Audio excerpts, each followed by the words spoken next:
chicken legs and fried rice for the dinner. Nakahanda na yung chicken legs. Nilagyan ko ng asin, paminta, paprika, dill, garlic fresh, tsaka nilagay ko na rin pala ang seasoning nila dito sa Romania. Tapos nag-squish na rin ako ng lemon. 2 lemon ang nilagay ko kasi maliit lang nabili ko na lemon.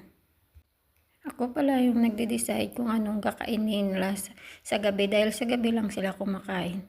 Tapos nilagay ko na ang lemon. Hinalo-halo ko tsaka hinayaan ko lang muna ito nilagay sa refrigerator kasi umaga ko ito ginawa para manuot yung lasa niya. Hindi naman po pala masilan yung mga amo ko kaya kahit anong ihanda ko na pagkain, kinakain naman nila. Pero mas gusto ng amo ko na babae yung chicken. Ngayon, nilagay ko na ang marinate ko na chicken legs. Tapos, nilagay ko na rin sa oven dahil 2 hours ko rin to niluto.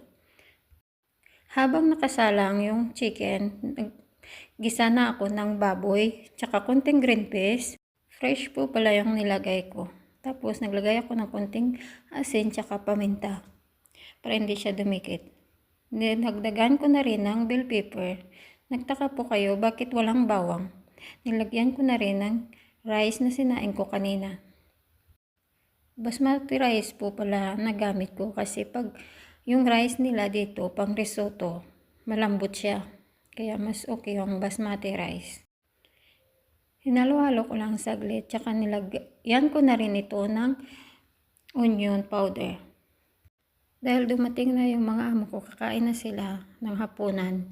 7 o'clock sila pala kumakain dito. Minsan, mas maaga, 6 o'clock. Nilagay ko na rin ang chicken. Dahil maaga sila makatapos ng hapunan, maaga na rin ako makapahinga. Hanggang dito na lang po. Bye!